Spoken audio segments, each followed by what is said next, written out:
All right, we want to thank everyone for coming and joining us tonight. We want to thank everyone that's watching at home as well. And thank you to the Portuguese Canadian Club for opening their doors to us. And I'll hand it over to Chris Soares to go over the rules. And did you introduce yourself? I did not. Joining me as a moderator this evening, former CEO of the Strathmore District Chamber of Commerce, Cathy Burghardt-Jesson. So welcome, Cathy. I want to introduce you to our candidates that we have here with us this evening, running for the seat of MPP in Lambton-Kent-Middlesex.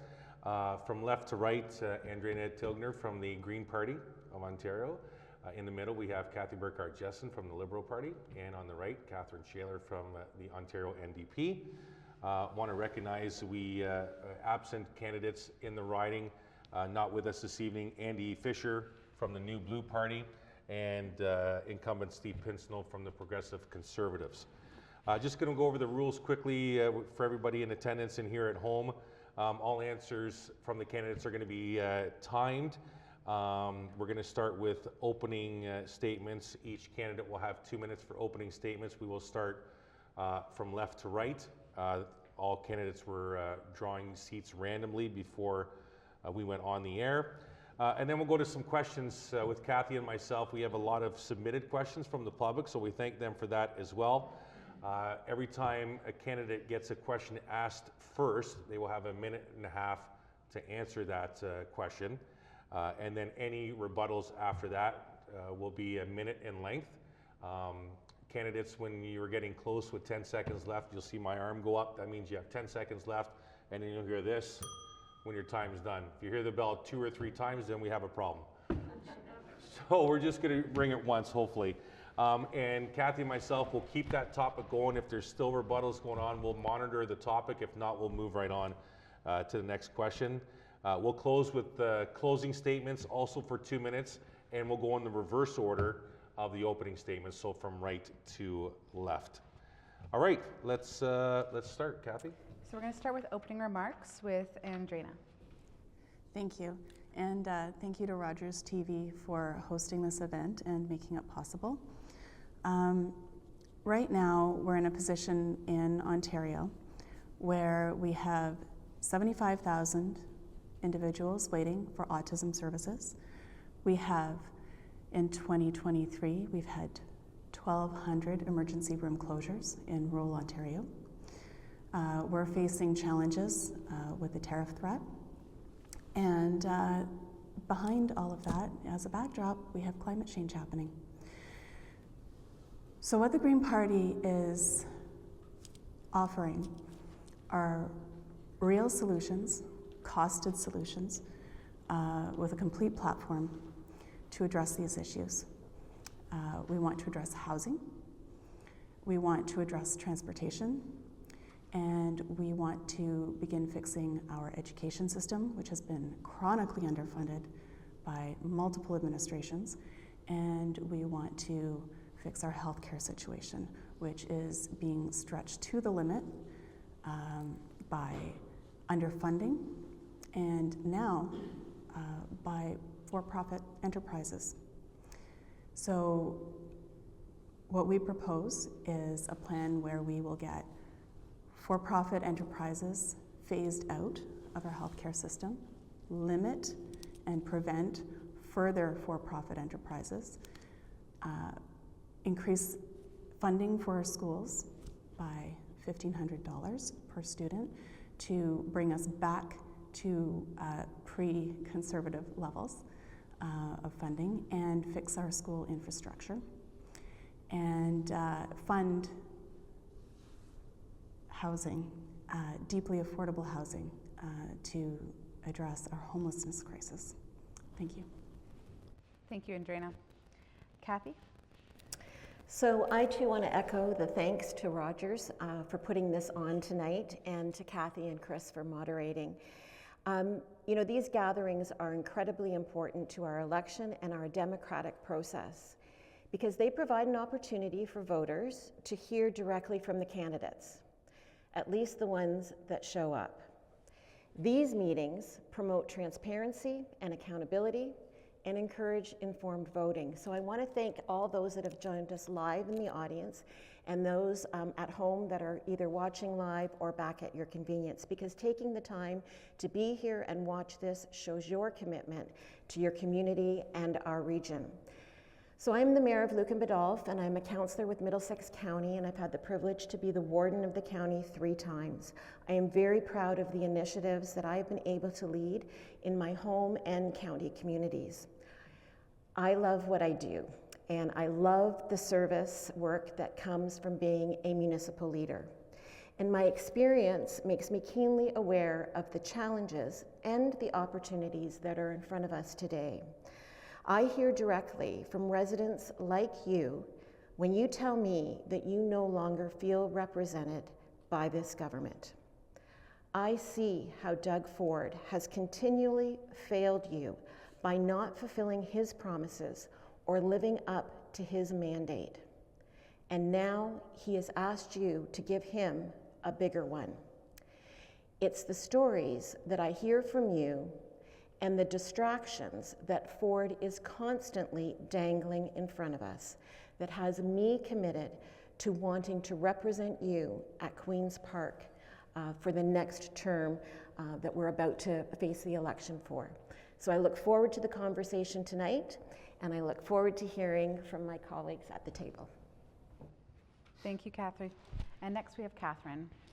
Hi, and I echo all of the thanks both to Rogers, to our moderators, and to all of you for coming out tonight and tuning in. A bit about myself. After a career that included a decade of credit union leadership in BC and 40 plus years of teaching and administrative work in the post-secondary sector across Canada, I moved to Alvinston to be closer to my daughter and her family. That was the year the Ford government came to power. And through volunteer work in the community, I learned all the joys and hardships of rural living. And every year since then, I have seen more and more people struggling. I ran in the by-election last spring, but the stakes are higher now. The reason I'm running now is that we cannot afford 4 more years of Ford in power. The costs of groceries and housing are still ridiculously high. Demand for food banks has skyrocketed. The number of homeless across the province, including in LKM, is up 25% since 2022. And it stands at a whopping 80,000 across the province. The Association of Municipalities of Ontario has described municipalities as being at a tipping point. Ford's government has funneled taxpayer dollars into supporting private health care while starving our public health care system.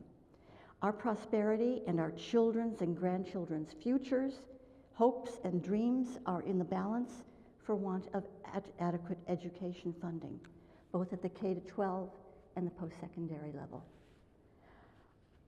Our municipalities struggle, Thank you, Kathryn. and I'll follow up on that later. Thank you, Kathryn. All right, to our question part of the evening. So 1 minute and 30 seconds, a lot of time for the candidate who gets the original question. Any further comments from any other candidates for 1 minute? So the opening question will go to Andraena. It has been rumored that less than a month ago, all progressive conservative provincial candidates were mandated to not attend any election quote-unquote debates. What are your thoughts on that? And where should the balance be between personal representation and party representation when it comes to voters? Thank you, Chris. There is a profound disrespect for the democratic process when candidates are not allowed to engage with the public. And I think it speaks volumes about the respect that the Conservative government has for the public. I don't know why we wouldn't want to have all party candidates present to discuss the issues. I can't guess at that. I suspect it's because the Ford government is banking on people being afraid of the current political situation with the United States and wanting people to vote out of fear. I would encourage everybody to look at the platforms of the parties that are present and make their choice based on what you want rather than what you fear. Thank you. No rebuttals, no comments. Anyone? Cathy, go ahead for 1 minute. Thank you. Thanks, Chris. I think it's deeply troubling to have a sitting party, sitting government party, being told not to come out and show up and answer the questions and be held to account for the decisions that they've made in the past, and to be upfront and with what they want to do in the 4 years ahead. You know, these meetings aren't very easy. We're here, have the spotlight to have questions asked. We don't know what the questions are going to be, but we're here and we showed up. And part of being an MPP is showing up, not just to cut a ribbon and eat pancakes, but to do the hard work and to answer the hard questions. And if you're not going to show up to this, then how can we be guaranteed that you're actually going to show up and do the hard work when it really, really matters? Thank you. Anyone else? Kathryn, for 1 minute. Go ahead. Okay, I'd just like to, I agree entirely with what's been said so far. I would just like to add to what Cathy was saying with regard to doing the hard work. Your MPP is your conduit to Queen's Park. That if you're going to have some feedback to give to the government of the day, it's through your MPP. So I find it deeply disrespectful. I'd like to just quote George Dickinson from the OFA, who said, if I invite someone to a job interview and they don't show up, I probably won't hire them. Thank you. We'll switch it over to Cathy for the next question. So starting with Cathy, this question is, a new poll by Ipsos for the Ontario Medical Association shows 68% of Ontarians felt healthcare is worse than last year, with 83% citing longer wait times. Nearly 60% say the government hasn't ended hallway medicine as promised.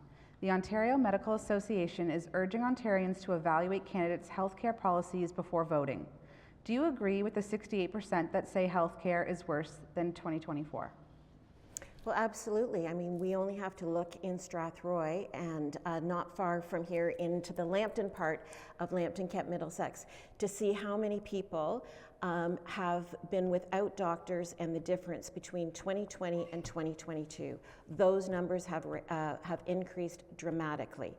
And so, yes, hallway medicine, the lack of investments in physicians, in our emergency rooms, that is troubling, and this government has not done anything about it. They've had 7 years to do it, and they've done nothing. He's promised, and he hasn't fulfilled any of those promises. An Ontario Liberal Party has committed to making sure that everybody in 4 years has access to primary health care. We'll do that by investing in medical schools, investing in all those immigrants that have come to our country that have designations in their home countries but are unable for whatever reason to not be able to practice medicine. We need to have those doctors practicing medicine so that in our small urban and rural hospitals you can get the health care that you so deserve. This is, we've been told this election is about tariffs, but it's not. It's about the very basic necessities that a government should be providing you, and that's healthcare, and it's about time we start investing in it like this government has not for the last 7 years. Thank you, Cathy. Kathryn, any comment? Indeed, I absolutely agree with those 68%.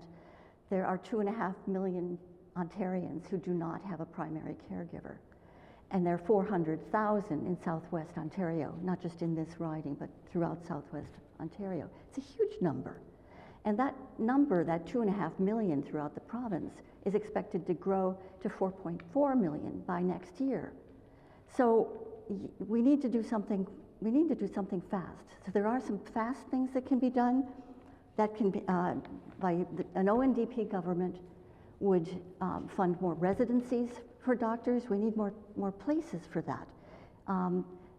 Fast tracking internationally trained doctors, and also just relieving our doctors of all of the paperwork. Some 40% of their time goes into admin. So yes, it's a problem that we have to address. Thank you. And lastly, Andraena, any comment? Thank you. Yes. First of all, yes to all of these things. But also, I would like to remind everybody in the room that we're still grappling with the ramifications of the Mike Harris Liberals' cuts to hospitals and healthcare today, and the privatization of long-term care homes. We are dealing with those consequences right now. What we need for healthcare professionals, we need to train, we need to recruit, we need to retain. So recruiting new physicians, new nurses, new allied healthcare professionals. We need to retain the ones that we have with decent working conditions. We need to return the ones that have left. We have healthcare professionals that have left the country. We can get them back with decent wages and decent working conditions. Thank you. Okay, next question, and we will start with Kathryn Shailer. This submission's from Craig from Strathroy. Craig says, affordability is on everyone's mind. Groceries, rent, mortgage, payments, utilities, car payments, fuel, and just the ability to live in general. Wages and salaries are not keeping up with the rate of inflation, with less than adequate pay raises across the board. Nearly half of Canadians are living paycheck to paycheck, and personal consumer debt among Canadians is the highest in the world. How will your government assist Ontarians in closing that affordability gap so they can pay down debt, save, and prosper? Kathryn Shailer for a minute and a half.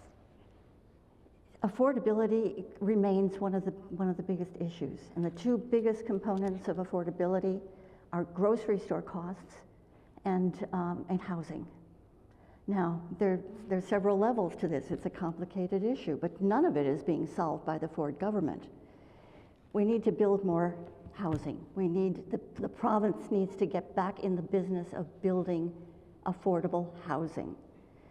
An NDP government would put money toward incentives for co-op housing.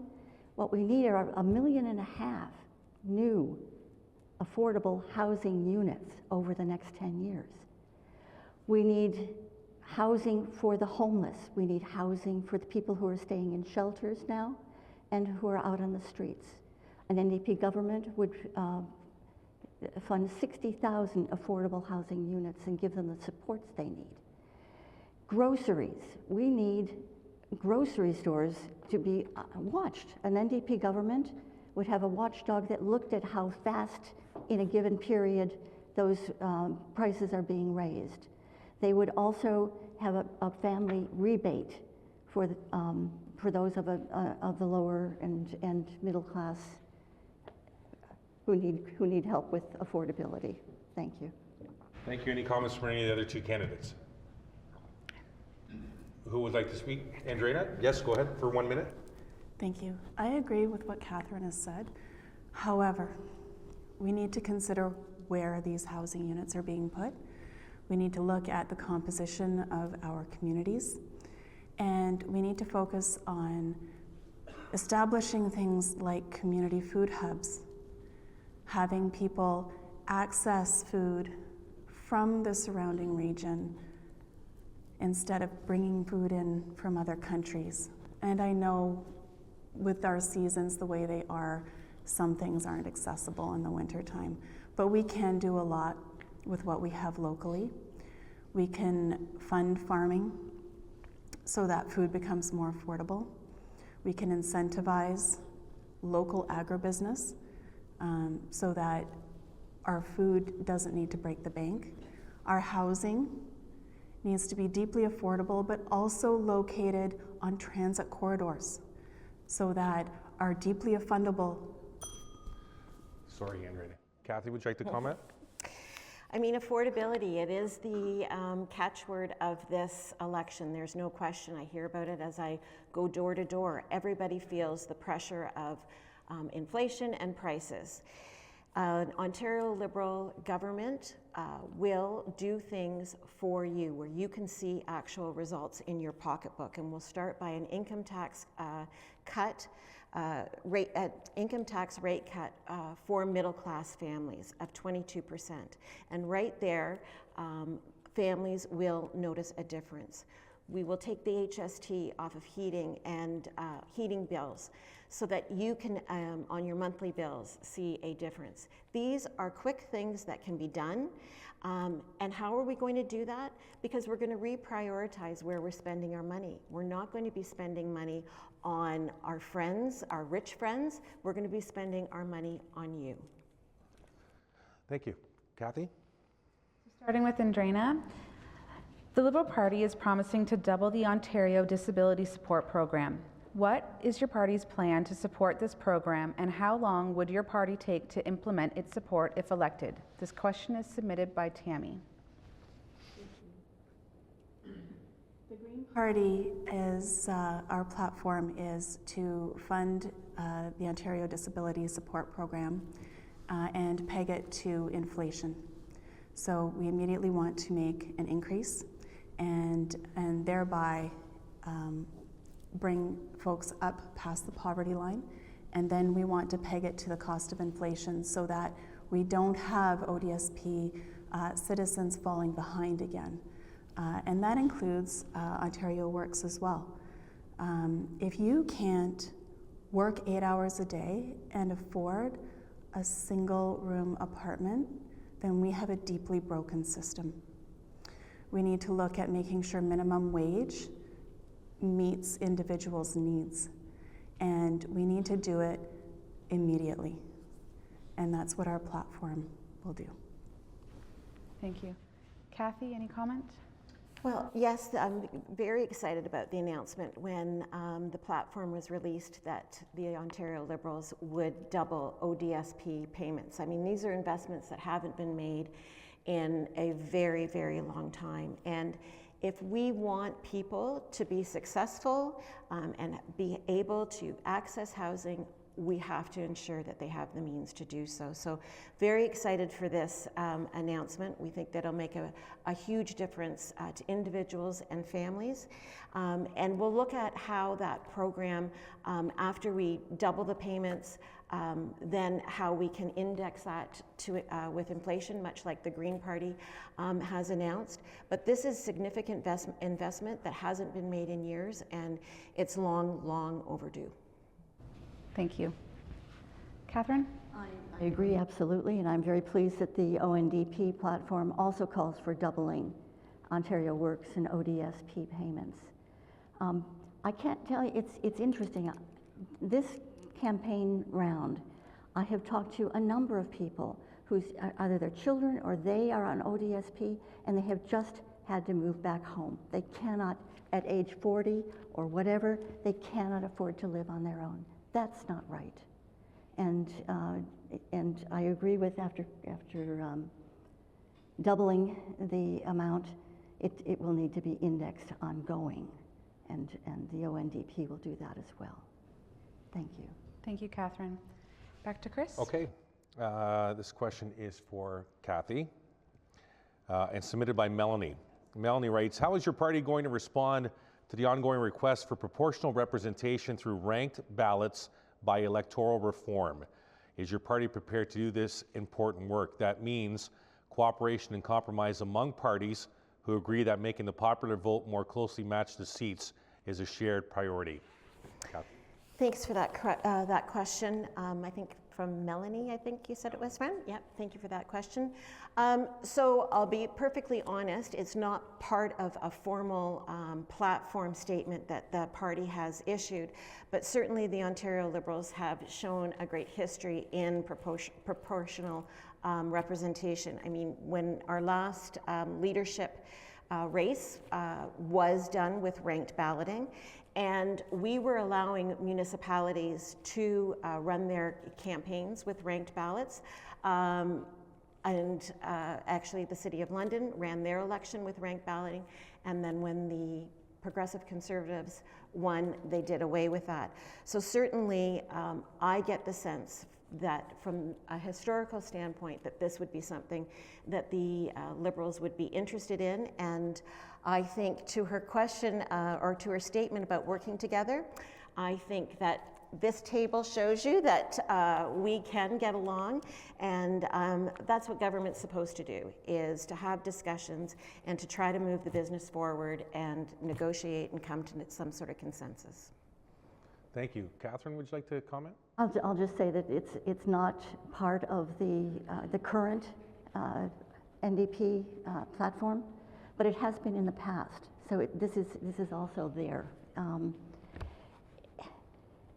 Working together is truly important, and I keep hearing at the door where they mix up federal and provincial that why are you supporting the Liberal government? Well, we're working together, and it was the NDP as the minority balancer that it at the federal level brought in Medicare through Tommy Douglas. So at any level, I think that working together is important. Thank you. Andraena, would you like to comment? Yep, I am in full agreement. Big surprise. But it is true, a collaborative form of government, when you democratically elect individuals that will actively represent your interests, and it's done on a ranked ballot, and then those individuals go and collaborate together, forms a government that actively represents your interests as a whole. So the Green Party does support proportional representation, and I actively support proportional representation and electoral reform. Thank you. Cathy? This question will start with Kathryn, and this was submitted by Mr. Ferguson. How can you help implement a solution to speed up the application processing time to the Ontario College of Teachers? Oh, is this you or me?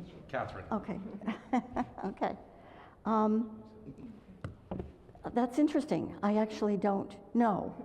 And I'll say that I don't know. I mean, the College of Teachers has its own process. I don't think I can even answer this. I'm sorry. Yeah. Thank you. Andraena, do you have any comment? That's a really good question.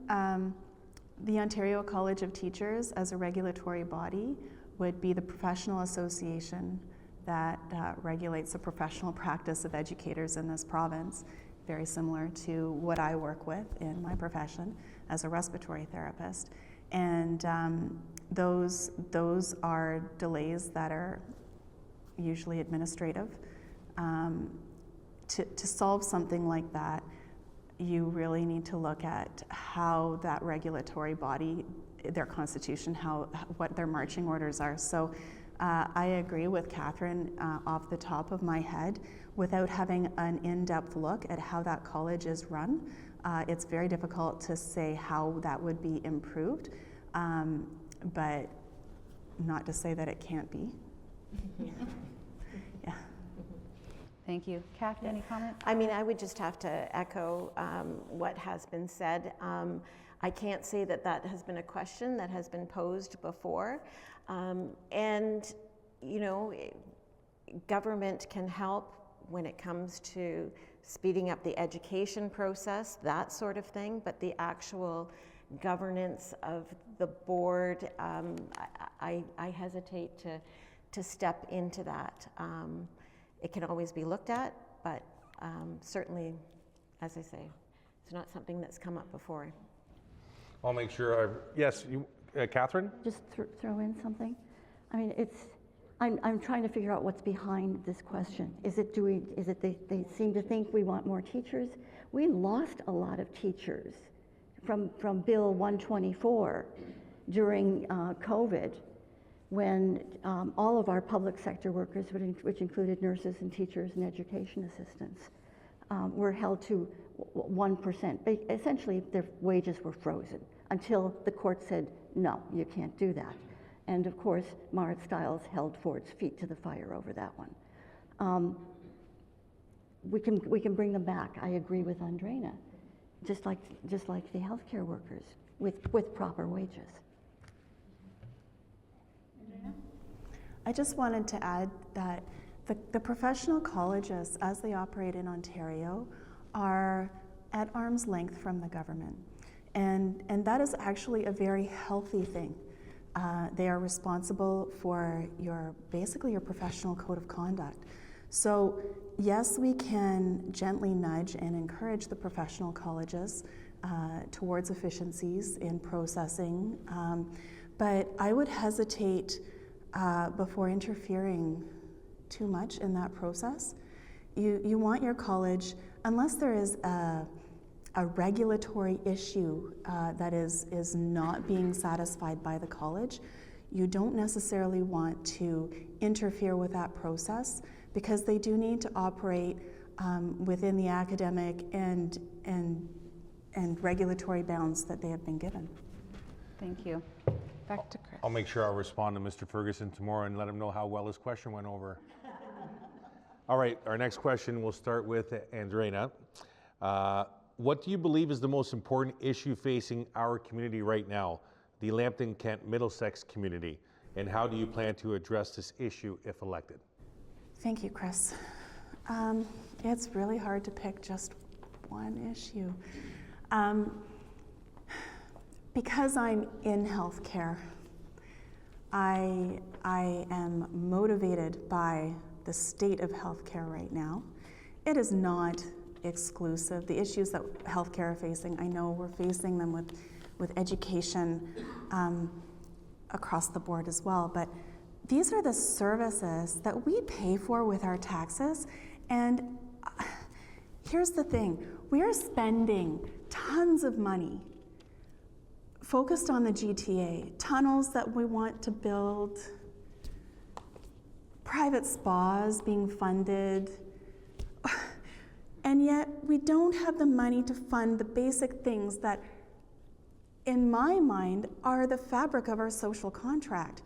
Healthcare, education, our basic infrastructure.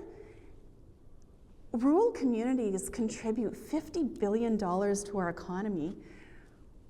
How is it that we are struggling to keep our emergency rooms open, our schools funded, our children in class sizes that are reasonable?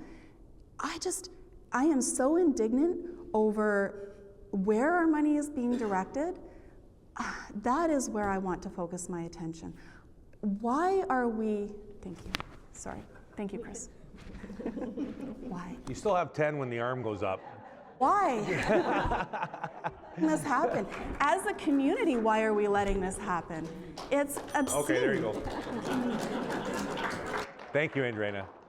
Cathy, would you like to comment? You know, I'm just going to pick up from there because you're absolutely right. Why, in a province that is incredibly bountiful, are we facing these issues? Why is it that we have to look for a primary care physician? Why is it that we have to wait in our emergency rooms? Why is it that our children aren't, are being crowded into classrooms? Why is it that there hasn't been any meaningful investment in affordable homes? This should not be happening in Ontario. And these are the issues that are facing Lambton-Kent-Middlesex. And if people think that they're not at our doorstep, that these issues aren't facing our riding, then they have another thing coming, because these issues face our residents. I hear about it every day. And we've got to start making investments in the basics Thank of you. our province. Thank you, Kathy. Kathryn. I agree absolutely. Why? Well, I think one of the reasons is that rural Ontario is simply ignored by this government. We need a strong voice, and we need a strong voice in our leadership of that government. I think, I mean, our rural municipalities are struggling. I'll pick that one up now. Because the Ontario Municipal Partnership Fund has been frozen since, well, until just before the election, so throughout the 4 years, and then they sprinkle a little bit more around. But that has been cut over the years, over the last 30 years, in fact. And we need to restore that funding and voice. Thank you. Kathy, for a minute. Yep. We've all asked the question, why is this happening? And there is somebody that was elected that could actually answer that, and he's not here. And again, I think it goes back to the first question that was asked of us. We have to be prepared to answer for the decisions that we make if we become part of a government. And if we're part of an opposition, you know, a strong government needs strong opposition, and you need to hold to account. And by not showing up and answering why these investments haven't been made, why we are in the state that we are in 2025, I think it should be very troubling to every voter. Thank you. Are we good to move on, candidates, from this question? We're good? Okay, I'll turn it over to Kathy. Thanks, Chris. This question we're going to start with Kathy. It comes from Tammy from Mount Bridges. The housing crisis is out of control. Do you agree, and does your party have any plan to implement a rent freeze to assist with this crisis? So, I mean, housing, I mean, that's such a big topic, and we can hit on so many lanes that make up housing. But yes, one of the pillars of our housing platform is that we will bring back a phased-in rent control for new builds. And I think, I mean, there was rent control until 2018, and when there was a new government that came in, the first thing that they did was do away with rent control. So we're committed to bringing back rent control. We are committed to helping municipalities with being able to incentivize development in their communities through doing away with development charges. Development charges make up a big piece of the cost of housing, and while developers pay for it, it is downloaded onto the final cost of the product that a homeowner is buying. So we're going to do away with development charges for middle-class homes and create build a Better Communities Fund, which will keep municipalities whole and allow them to invest in the infrastructure that's needed to maintain the growth. And I think that that will help in also incentivizing developers to build different products of housing, and not just mega mansions and single-family homes, but purpose-built apartments and townhouses. Thank you, Kathy. Kathryn, any comment? Yes, an Ontario NDP government would put some teeth into rent controls. That's needed. We have to end rent evictions, and we need to have reasonable rents for people. We also need to get back in the business of building homes, building purpose-built rental units, building and incentivizing cooperative housing. So all of these things together would create a very large Homes Ontario project, which the Ontario NDP is proposing to do, and having 1.5 million new units, new homes over the next 10 years. Thank you. Thank you. Andraena? Thank you. So the Green Party, absolutely, yes to rent control. Also, we're committed to reducing the wait time for hearings with the Landlord-Tenant Board. from its current wait time of roughly a year down to 1 month, and encouraging, where possible, in-person hearings.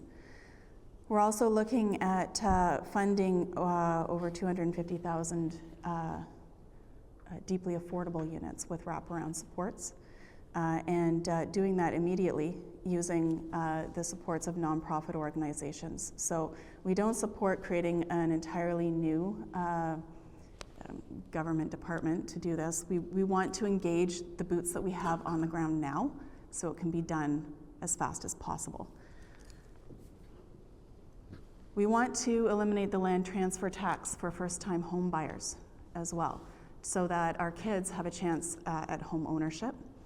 And we want to increase or introduce fourplexes along transportation corridors. Thank you. Thank you. Thank you. Back to Chris. All right, this question is for Kathryn. What is your strategy to reduce Ontario's greenhouse gas emissions? And how will you support the transition to a low carbon economy? Kathryn.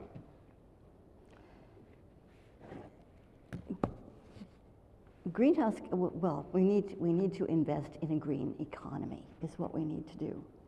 And this is what an NDP government would support. There's actually a great, let me just go back and say, we have never been in favor of a carbon tax on consumers or on farmers. And I think that's going the way of the dodo in any event. But we need to recognize that climate change is there. And we need to recognize that we have to invest in a green economy. So more public transportation, more incentivizing of electric vehicles, and the jobs that will go with that in the auto industry.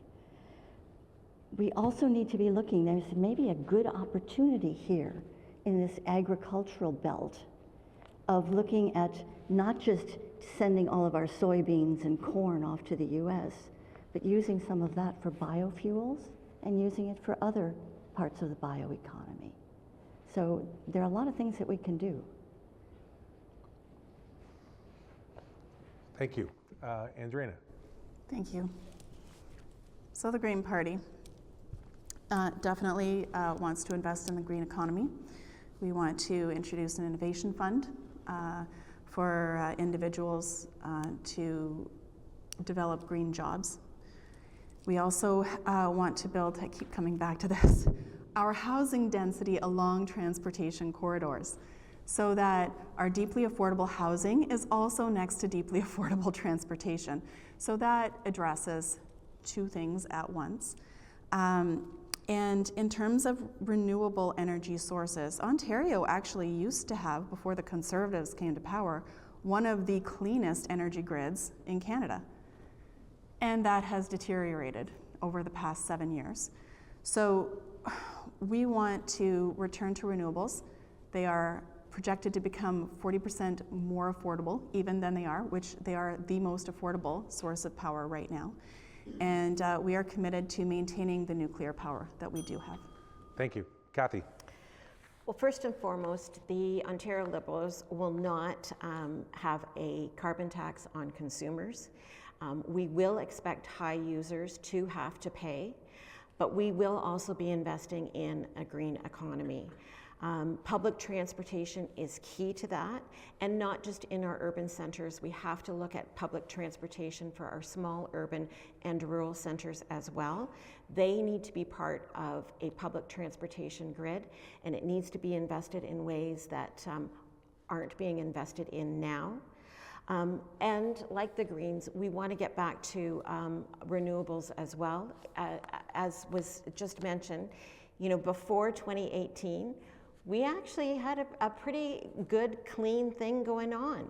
And Doug Ford has completely erased that. We need to get back to that, and we need to be investing in what we were succeeding in and getting back to that. Thank you. Kathryn, for a minute, go ahead.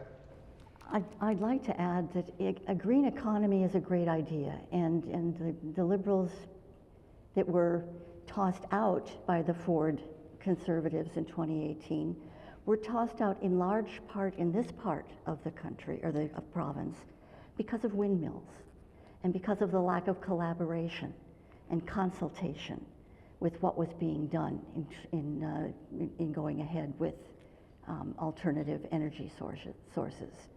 So as we build a green economy, we need to do this collaboratively with all the stakeholders in our community. Cathy, yes. I'm going to make a comment, because you're absolutely right, Kathryn. There was a reason why the Liberals lost in 2018, and we're not the same Liberal Party that we were under a different leadership.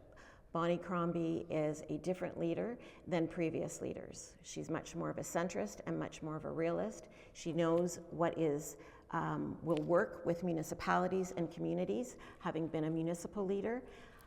There's a clear understanding that if we want something to happen, we need partners at the table, and we need to have those conversations. It's not enough to come into a community and say, this is what's going to happen.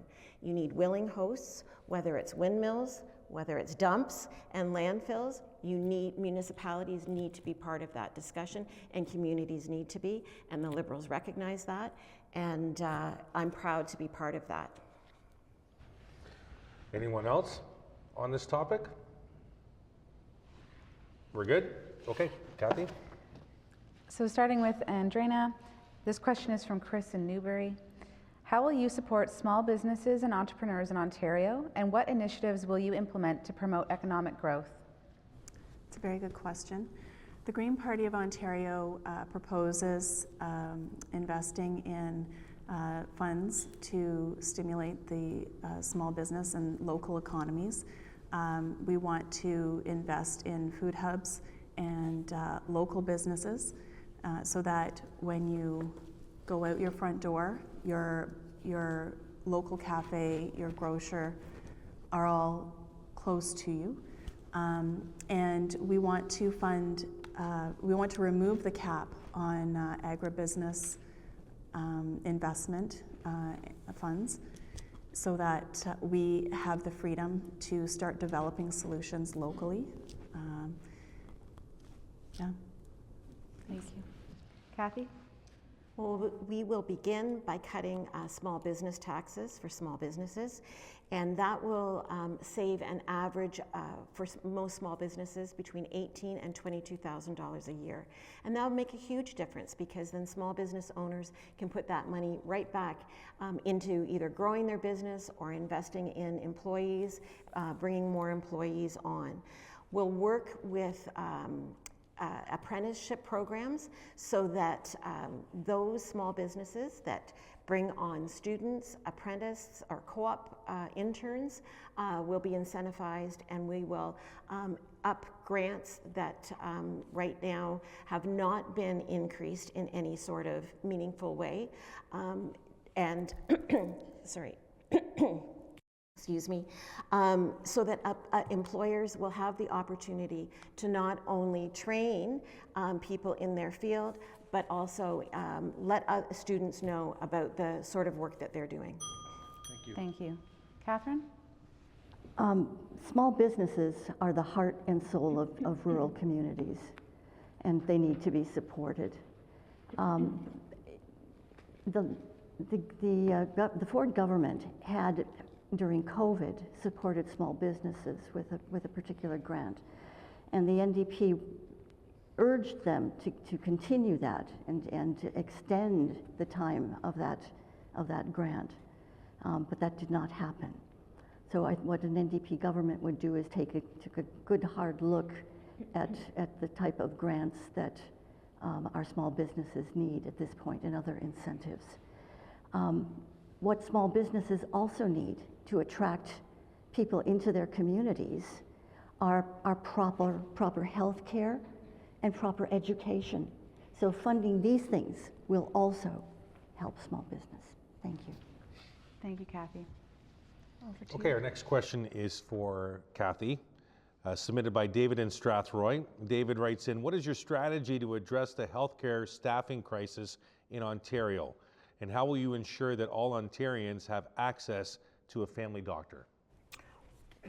Well, this is a promise that our leader has made, that in 4 years, everybody in Ontario will have a family doctor. And we'll do that by first of all, for our small urban and rural communities, which I know is important to everybody watching this tonight, is incentivizing graduates to go into small urban and rural communities and practice medicine. Right now, it's difficult to get young doctors to come to our communities, so we will be incentivizing young graduates to come out to our communities. We're going to build 2 more medical schools so that there'll be more opportunity to graduate doctors. And we will expand the capacity in existing medical schools so that there's more opportunity for students in the schools that are already open, and more residencies.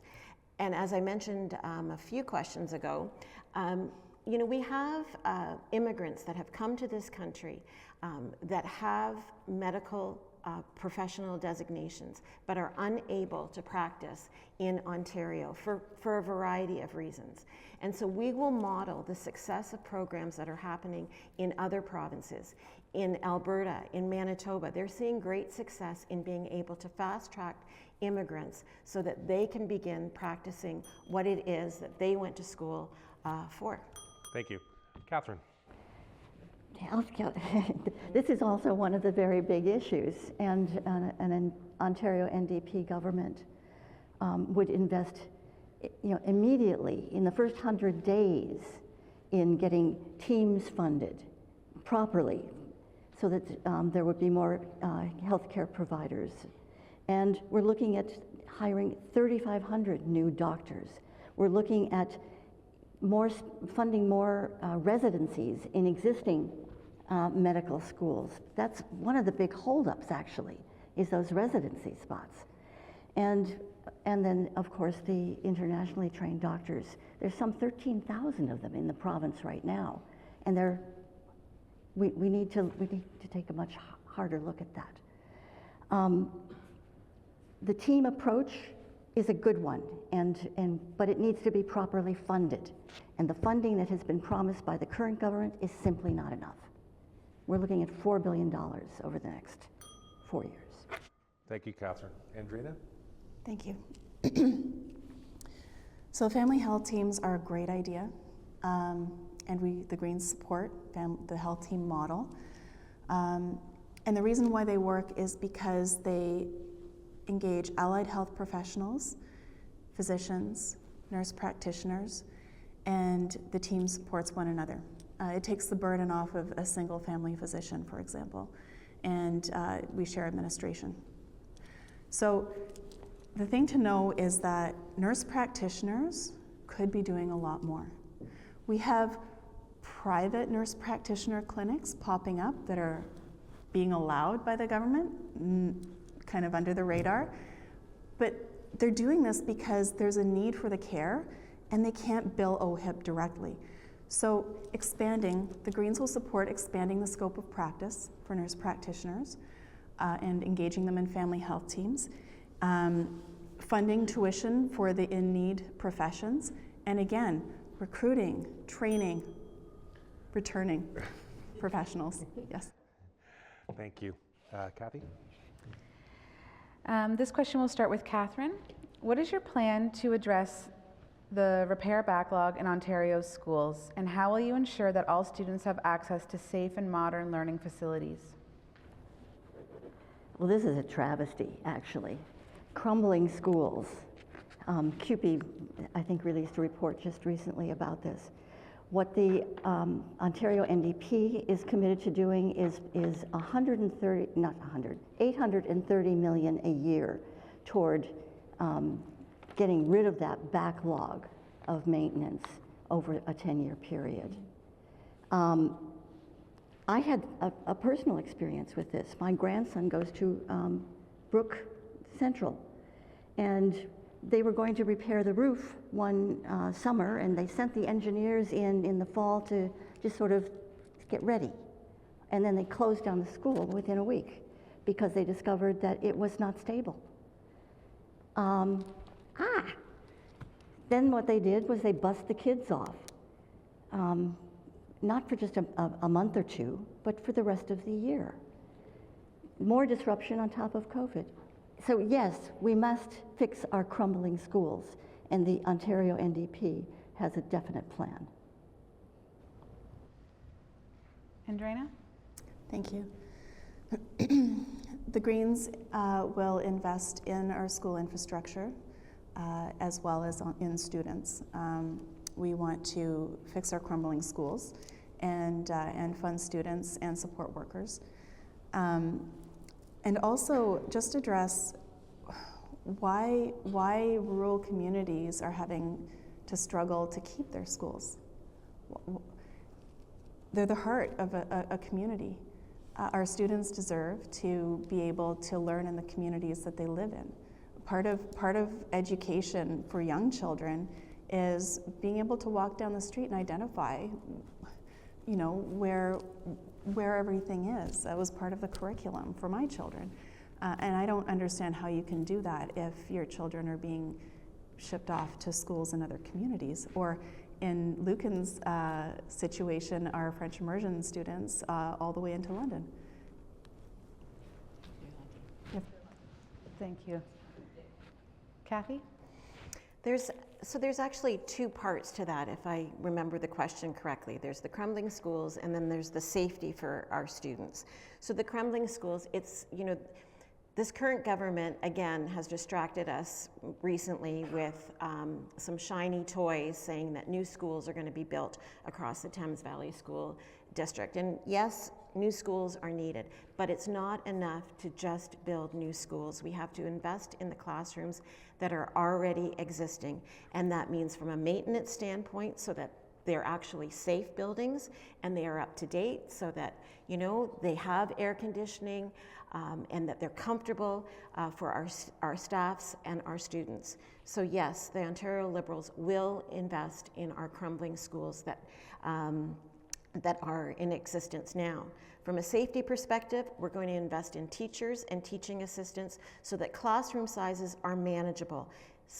Teachers need the supports so that they can be successful, so that our students can be successful. Thank you, Kathy. Andraena?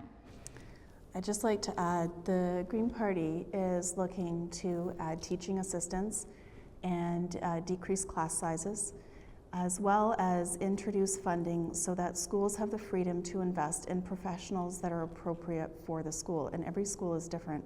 Some schools will need speech language pathologists. Others will need more teaching assistants or support workers to manage children who need extra support, so we have fewer exclusions in classrooms. And exclusions occur when children are not set in an environment that supports their needs. And they become stressed out. My children have experienced lockdowns where they've had to be removed from the classroom. And these are usually children that just need somebody to facilitate their involvement. Kathryn? To add to the safety part of the question, that one of the biggest things in Lambton-Kent School District, and I think this is across the province actually, is violence in the classroom. Teachers are experiencing violence from students. This affects the entire classroom. And the reason for this is not having the supports, not having the educational assistance that they need.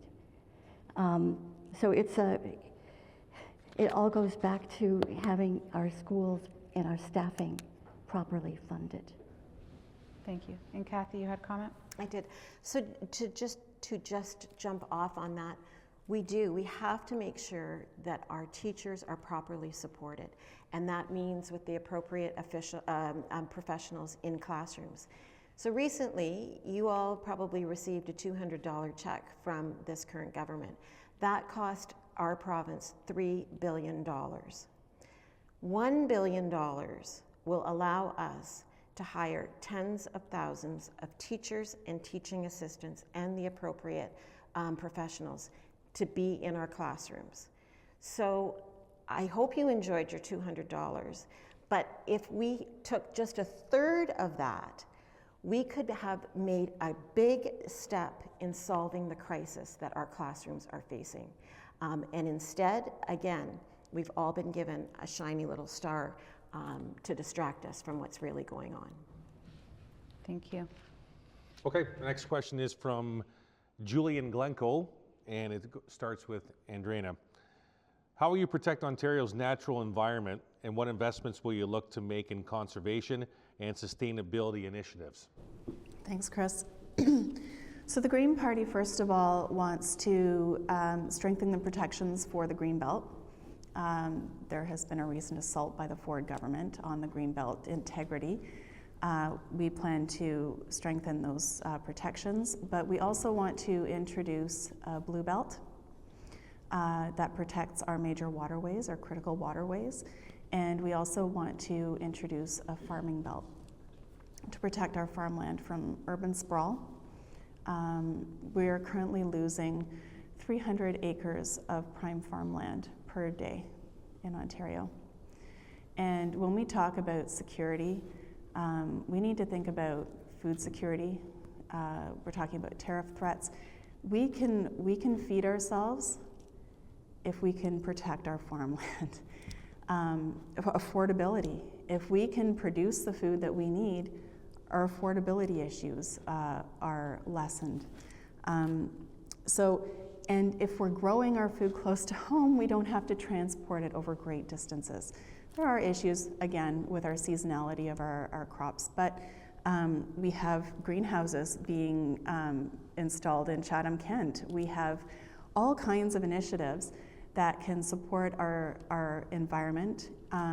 We want to invest in a fund to support farmers that are already taking steps to protect the green spaces on their land, buffers along waterways, etc. Thank you. Cathy? So for this riding, I mean, one of the big concerns is the protection of farmland, and we don't have to go too far out of this riding to see how this government treats farmland.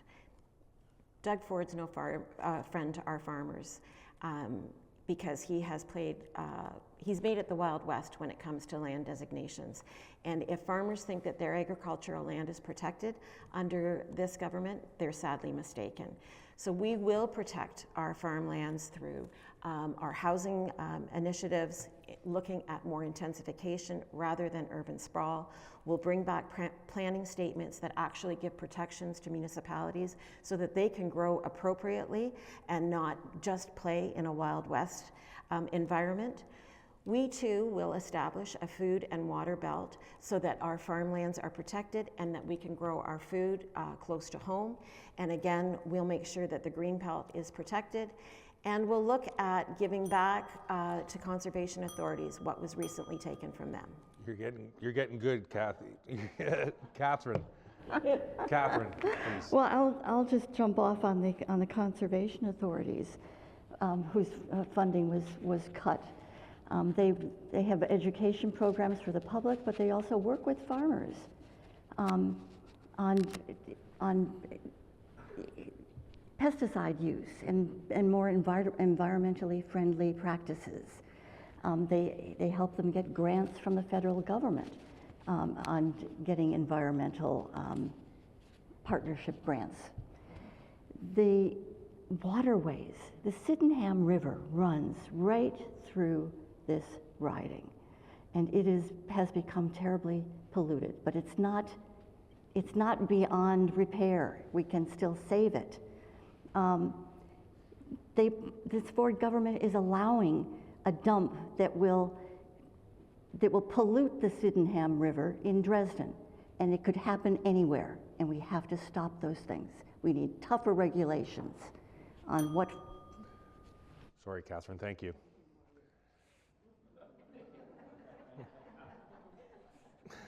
All right, we'll go to our next question, Cathy. This question will start with Cathy.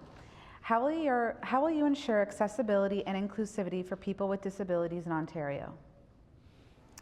Well, I think the Ontario Liberal party has a very strong track record when it comes to inclusivity and making sure that communities are warm and welcoming to all. And I would just say that, you know, everybody has a right to be who they are. And our party stands behind all communities and will ensure that nobody is discriminated against by who they are, and will ensure that all public facilities are open to everyone, and that everyone is protected for who they are. Thank you. Kathryn? I agree with all that, and an Ontario NDP government would also support inclusivity. Within our party, we have very strong regulations and policies and rules and practices around you know, disabilities and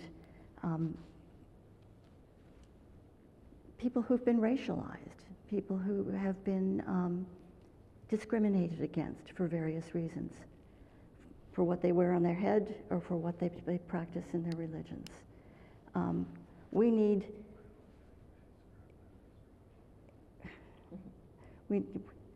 to support everybody to be who they are. I'll just go back and repeat that the ODSP payments would be doubled right away under an NDP government. Thank you. Andraena? Thank you.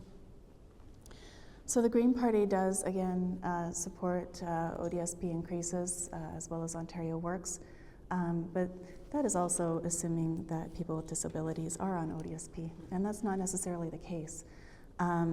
What we will do also is make sure that the assistive devices program in Ontario, the one that supports wheelchairs, walkers, supplemental oxygen for those that need it, is fully funded. At this point right now, if you're under 65 and you need the assistive devices program, you're out of pocket for part of that. I know for home oxygen, you're having to pay at least 25% of that. The government does fund part of it, but certainly not the whole thing. Public transit. I know patients struggle to access paratransit. The Greens support public transit initiatives and housing along corridors so that things like public transit are more accessible. Thank you. All right, 2 more questions. This one is for Kathryn. The riding of Lambton-Kent-Middlesex is larger than Prince Edward Island. If elected, what is your plan to make sure that Joel from Strathroy is represented the exact same way that Mary Lou from Wallaceburg is? Mary Lou here. Is it, yeah. Well, first of all, I would show up.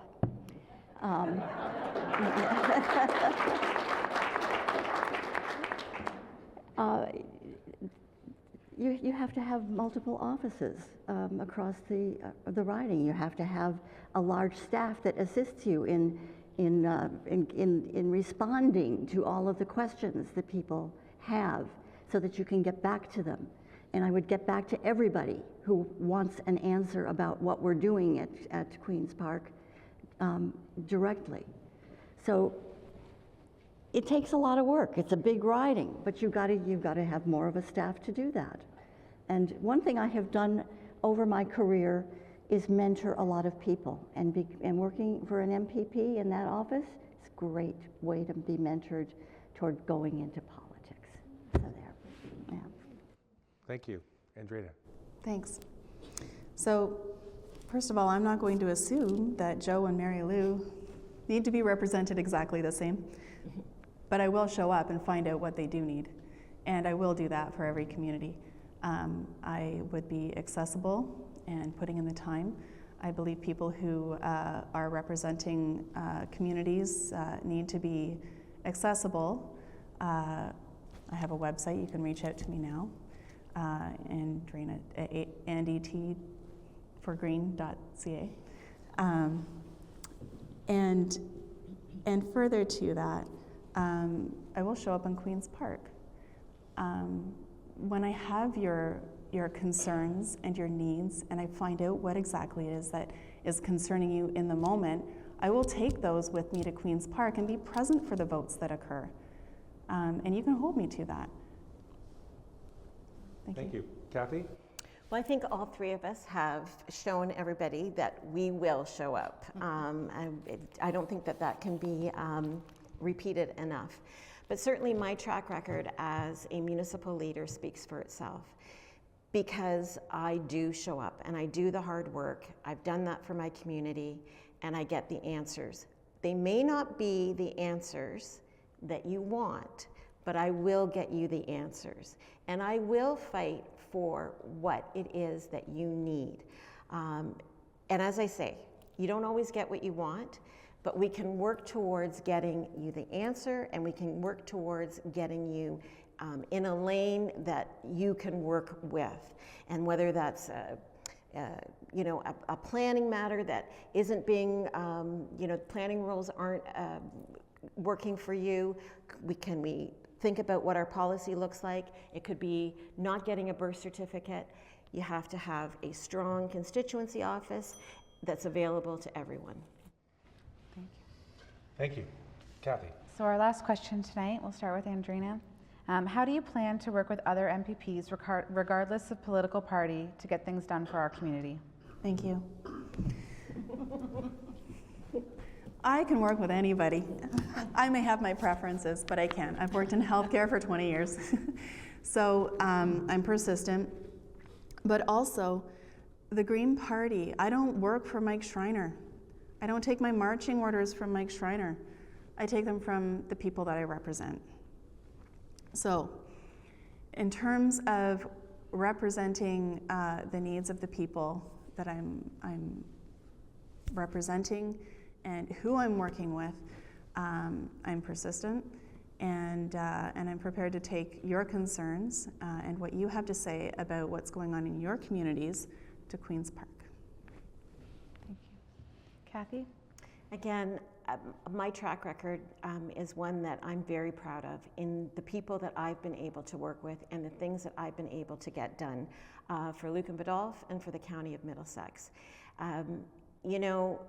I mentioned this earlier, strong government needs strong opposition, and the whole point of democracy is that you have one idea here and one idea there, and the two of you get together and you probably both have the same end goal, but how are you going to work together to actually get there? And I may have to give something and you may have to give something, but eventually we'll get the result that we both want. And that's how I work. And that's how I approach issues that are facing my community, is who do I need to work with, and how can we work together to get it done? And I would do that in Queen's Park because I do that every single day right now. Thank you. Kathryn? I had a 40-plus year career in post-secondary education, and university politics is probably among the nastiest in the world. Because the stakes are so low. Somebody said that along the line. It means that I've had to work with a lot of people. I've had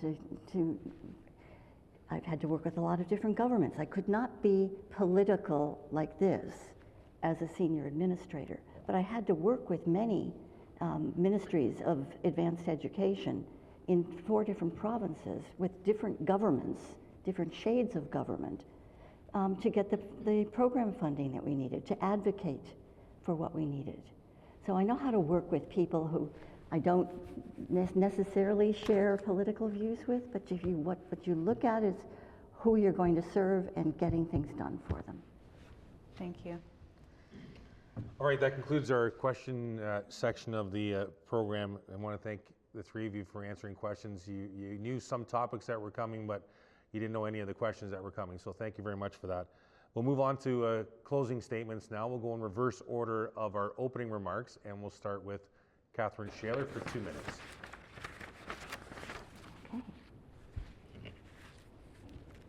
Well, I want to leave you with an image of where we are after 7 years of the Ford government. Imagine, if you will, a train, which we'll call the Privatization Express. on which Ford has loaded all our children, all our seniors, all our hopes and dreams. He has handed over operation of the train to a private engineer with explicit instructions to drive at high speed straight down the track to get it done, while he sits comfortably back in the station lounge. But the train is headed straight toward a cliff, and the bridge is out. How do we avert disaster? Do we wring our hands and accept Mr. Ford's assurances that all will be well? No, we do everything in our power to stop the train. You have the power to stop that train, to protect our children and our future prosperity. Now, to extend the metaphor a little further, imagine a different leader jumps, a la Harrison Ford, onto the train and wrestles control of the engine. Who would you rather take control of the train and guide it safely back to the station? Marit Stiles, who was leader of the official opposition, held Doug Ford's feet to the fire over the Greenbelt scandal, over Bill 124 that froze public sector wages during COVID and subsequent inflation. Those are our nurses, our teachers, our healthcare workers, until it was overturned by the courts. And over profligate waste of a private spa at Ontario Place. There are other instances. Or a Liberal leader who accepts donations from private healthcare providers to fund her campaign. Vote strategically, yes. A vote for Kathryn Shailer on February 27th is a vote for Marit Stiles and the Ontario NDP. Thank you. Thank you, Kathryn. Andraena. Thank you.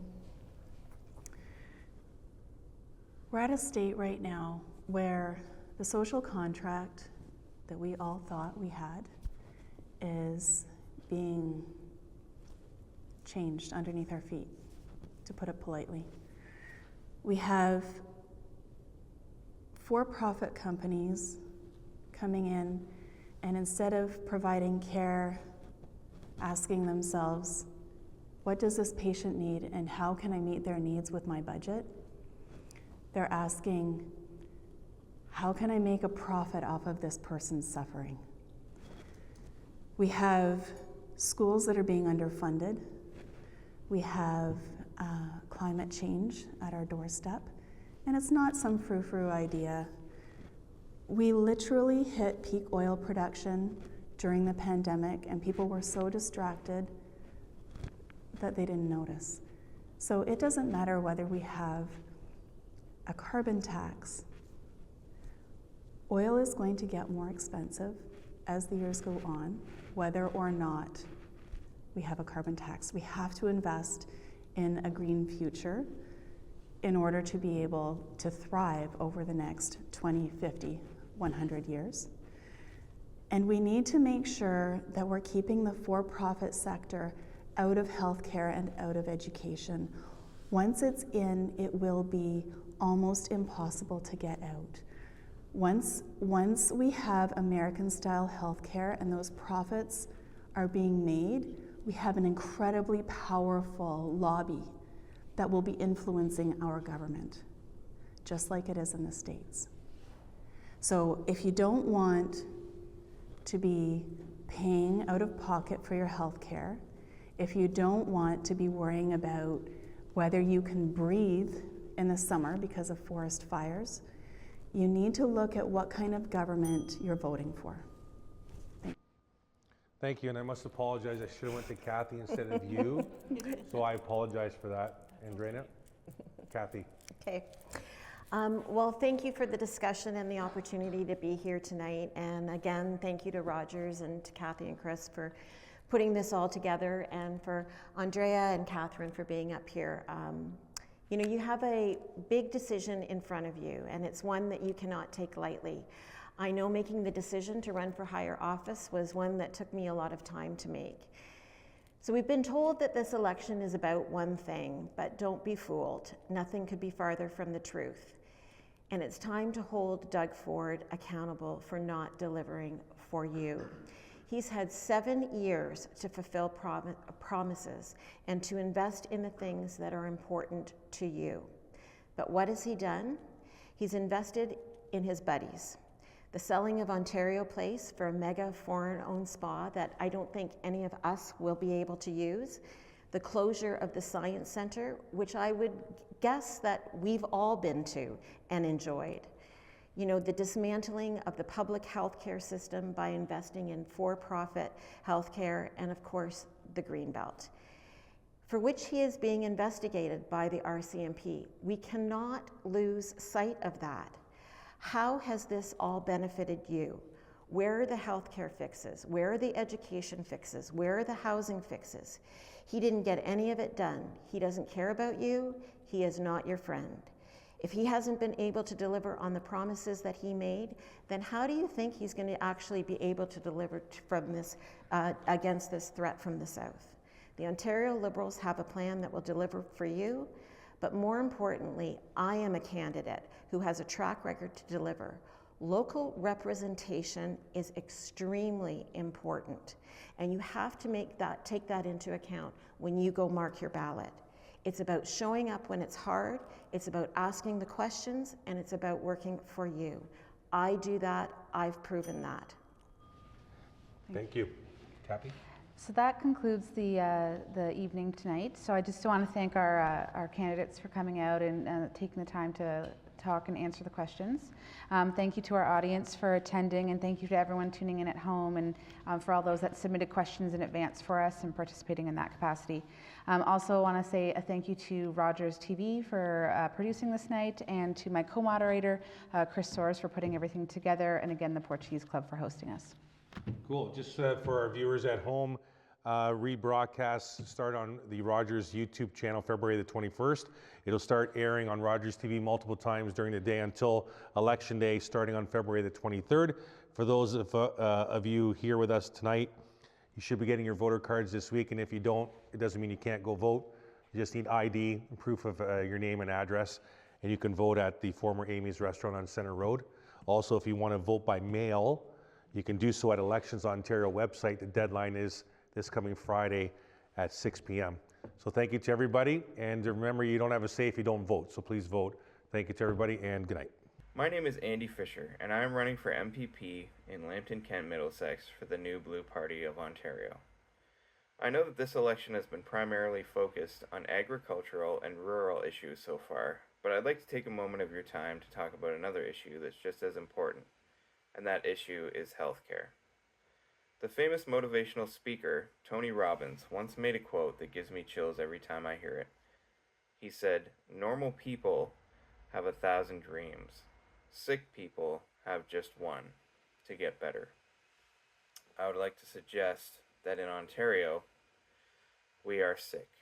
In fact, we're dying. I'd first like to start with a question. Who is the second largest employer in Ontario? The answer is Walmart, with 48,100 employees.